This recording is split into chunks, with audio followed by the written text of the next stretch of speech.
Hi, I'm Bryn Caswell. I'll be bringing you the top stories from around Columbus this week. Central Ohioans are still picking up the pieces from last week's severe weather that caused significant damage across the region. After an EF1 tornado hit South Columbus, police and volunteers are stepping up to help clean up and get homeowners back on their feet. The man who shot two Mifflin Township police officers last year was sentenced to at least 78 years in prison this week. Devontae Dixon pleaded guilty to charges related to the shooting in June. We hear what Dixon had to say in court ahead of the sentencing. A new candidate has entered the race for Columbus mayor. City Council President Shannon Hardin announced his bid to unseat Mayor Andrew Ginther in next year's election. During his campaign announcement, Hardin said the city is ready for change and highlighted his top priorities. Let's dive into these stories and more making headlines across Central Ohio.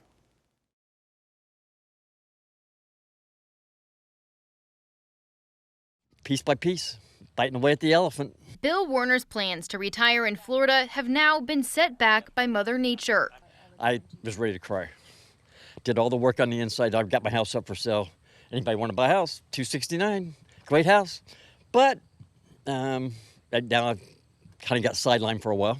His neighborhood, one of the hardest hit by Tuesday's storm, and where the city sent volunteers to help. Anything will help. Any bit will help.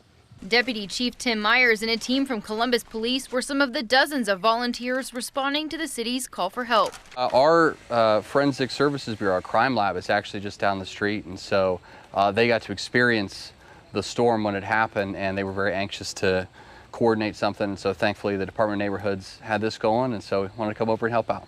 They made progress cleaning up sticks and siding from the sidewalks and roads, but the damage here is extensive. Some of Bill's neighbors forced out of their homes. That's why the American Red Cross has set up an emergency shelter at the Scioto Southland Center. We're providing food and shelter 24/7 for approximately 22 people right now. And the people are kind of despondent and they're scared of what the future is going to hold for them. The shelter will remain open for as long as people need the emergency help, as the community keeps chipping away at the cleanup. And this is Bill's side yard right here. He says he was hoping to get a little bit more help today clearing some of these branches and leaves off of his sidewalk area here. He's also called 311. The city says he's on a wait list to get to him. There's just a lot more work to get to. Reporting live on the south side, Carla Rogner, 10 TV News.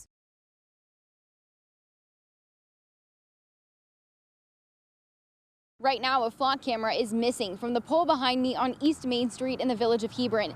The police chief here says this is just one of several flock cameras that have recently been stolen or vandalized. I don't like them. Why not? That's an invasion of my privacy. This Hebron man's concerns reflect the debate over flock playing out across Central Ohio. But others say the cameras are worth keeping. To help catch any type of criminal activity. We've located several missing people. Hebron Police Chief Tyler Welsh says the department has been using these cameras that read license plates since 2023. One of our success stories that we have is a endangered missing adult with Alzheimer's that was reported missing out of Columbus, was located on Christmas Day, 2024 here. And there was also an endangered missing adult elderly man from the Dayton, Ohio area that was located as a direct result from the cameras here in our village. Amid the growing debate over flock, Welsh says 3 cameras in the village were cut off their poles. We're not going to be intimidated into taking away these valuable law enforcement tools. Because somebody wants to commit a crime. Vandalism to flock cameras has been reported by law enforcement agencies across Central Ohio, including Hilliard Police and the Franklin County Sheriff's Office. Chief Welsh says he understands the concerns many have raised, but says he has safeguards in place to make sure officers do not misuse the camera's data. And I won't tolerate that as the chief for my officers, and they know that, and I know that they're responsible in using it. Now, if police find whoever is responsible, the police chief says there could be a myriad of charges, including vandalism, and it's serious because it's also government property. He says he plans to replace these cameras as soon as possible. Reporting in Hebron, Carla Rogner, 10 TV News.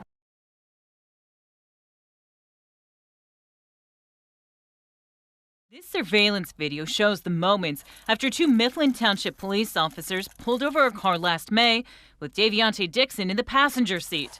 Dixon then turned and fired several shots, seriously injuring the officers. The officer one is lucky to be alive. Trying to accept a statement that there's remorse. These drawings, this drawing in particular, was found in the defendant's jail cell. It states, "It ain't fun when I've got the gun." This drawing's offensive. This gives us a little glimpse into the mindset. In the hearing, the prosecutor's office showed 2 drawings Dixon made while in jail, depicting the officers and the date of the shooting, arguing it was meant for a tattoo as a badge of honor he shot 2 officers. Dixon told the judge he's sorry. Did I want to shoot my gun? No, but did I think I was going to die? Yes. I don't know nothing but protection for myself. Who can I call on when the same people we're supposed to call to protect us is killing us? A representative for one of the officers asked for a 99-year sentence. He is not deserving of mercy. He has received mercy on at least 3 prior occasions. Dixon was given community control or probation for aggravated burglary and having a weapon. Today, Judge Kim Brown sentenced him to serve 11 years after the 67 years on the probation violation. That sentence was made as a plea deal between the defense attorneys and the prosecutor's office. It was a joint decision with the defense and the prosecutor's office to release him on community control in those 2023 cases. Any regret there or any changes in how you move forward in these types of cases? No, and I want to be very clear here today, given the fact that that decision was reached prior to this administration. I would stand firmly behind the decision. The Fraternal Order of Police disagrees. How did that work out? These sweetheart deals do not work out. We have a huge problem in this county. Mifflin Township's interim police chief explained the officers are still recovering, and that shooting not only impacted them, but the whole community. 2 of our officers came within moments of losing their lives, protecting this community. Their injuries did not end when they left the hospital. Instead, that day changed their lives forever. Dixon will have to serve every day of both consecutive sentences. He's 23 now. He'll be eligible for release at age 101. In Columbus, Lacey Crisp, 10 TV News.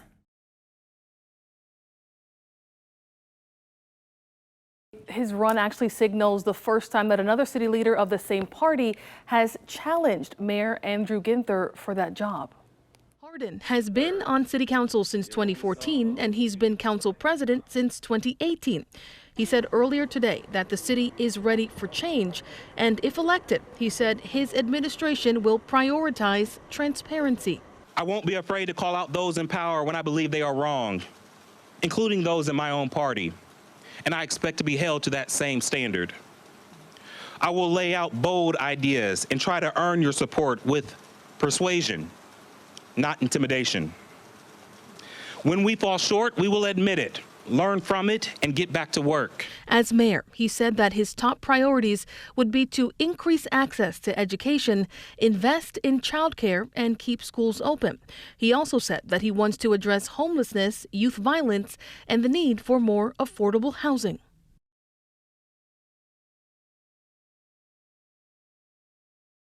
Well, the Peters family are thankful they have a boat. They could have used it this morning. As you can see, their house has become an island. Rushing water from the South Fork Licking River swallowed up cars, ball fields, and homes. Yeah, come on. Chris Peters now has feet of water in his basement. You can't really get in there too much because unless you got boots like me. He said his basement was dry for all of the rain this past week until this morning. We had no water until this morning at about probably 3:30 in the morning. You could hear it because then you can hear it coming out of the, it's like whoosh. It didn't take long. I just put my head in my hands and I know what it is. Until his basement was full. There's nothing you can do. Like, you can't stop it. His wife asked him to try to save family heirlooms that were stored in the basement, but it was too late. Anything sentimental that was damaged? Oh yeah, my wife's got all her stuff, right? All the Christmas stuff and decorations and family stuff from the past. A neighbor lent him a pump to try to clear out the water. Washer and dryer are gone because they're floating right now. Until all the water is out, he's enjoying the day. You've got island property now. Oh, I know, right. Lakefront property, right?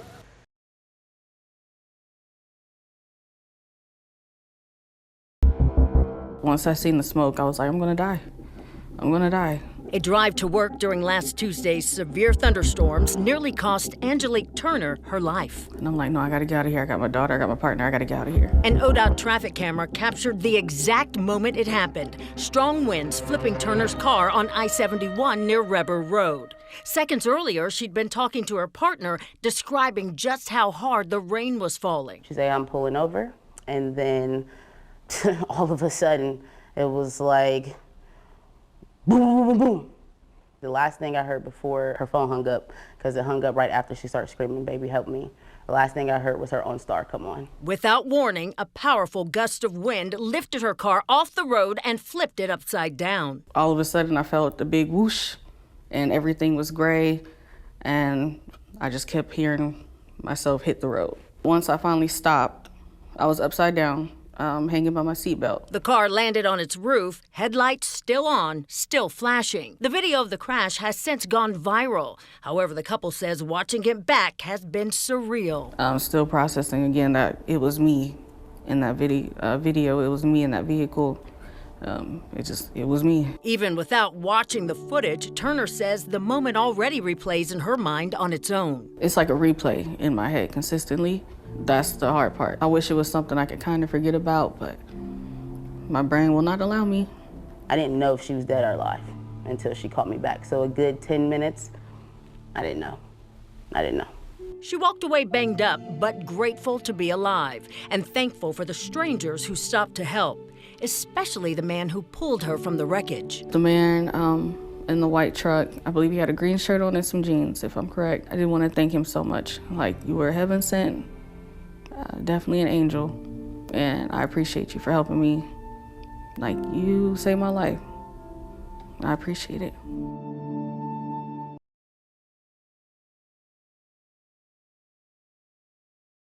At 27 weeks. Darian Wampler says her son already survived a difficult beginning, so she's not mincing words about the case against the man accused of abusing him as a toddler. None of it makes sense to me. According to court records, in 2024, her son's father, Kevron Brown, was charged with misdemeanor counts of endangering children, assault, and domestic violence.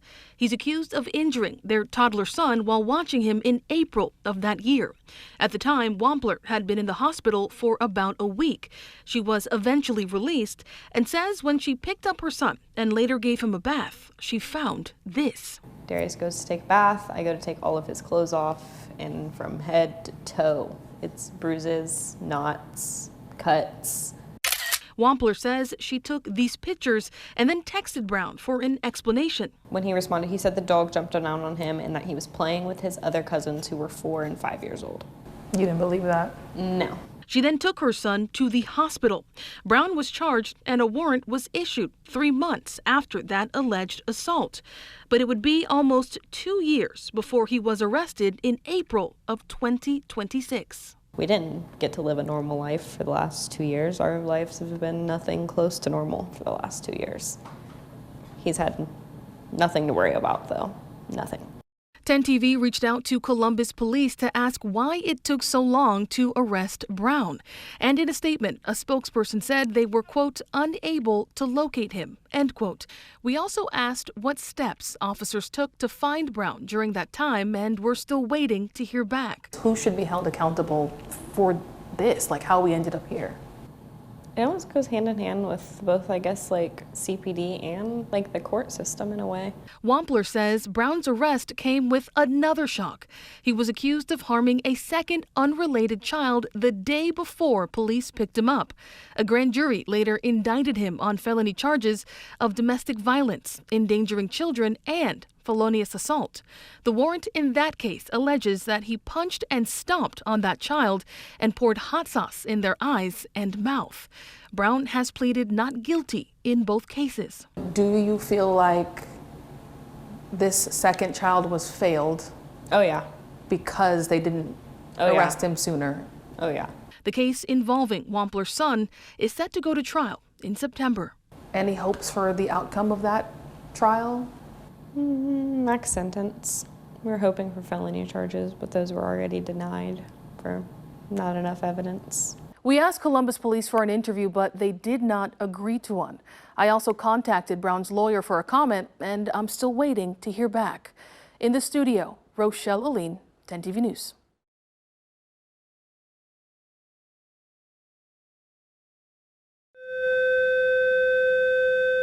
The excitement of seeing familiar faces. And a big hug, which Ashton don't really hug.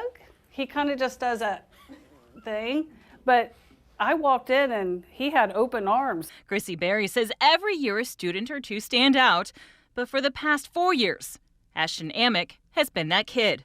And she's not the only one looking forward to seeing his smiling face. You know, we've only got a little bit more time left here with him, unfortunately, but we're excited to see him make it towards the end of his senior year and just to be a part of that, really. That feeling is mutual for Ashton. Since he was young, he's had a love affair with law enforcement. Oh gosh, since he was little. I don't even know what age it started. He's wanted to be a cop every year for Halloween, literally. I don't know, it's just ever since he was little, he's just had a thing.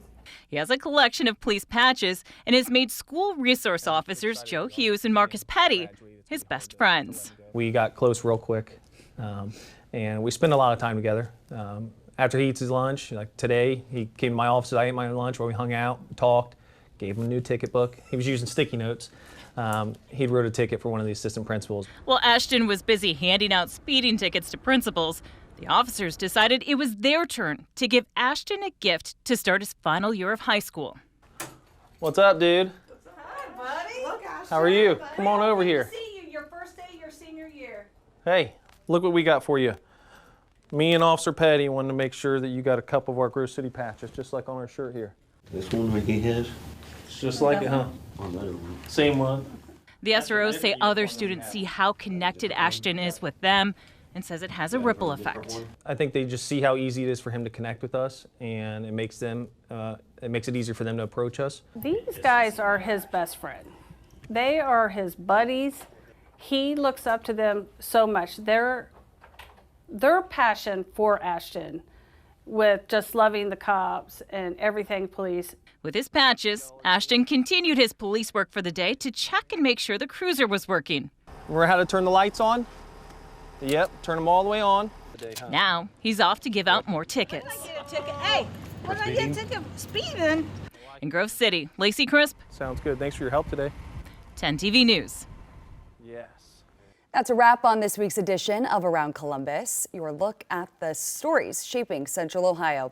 Thanks for spending time with us. Stay safe, stay informed, and we'll see you next time. And don't forget, you can always get the latest updates on the go with the free 10 TV News app.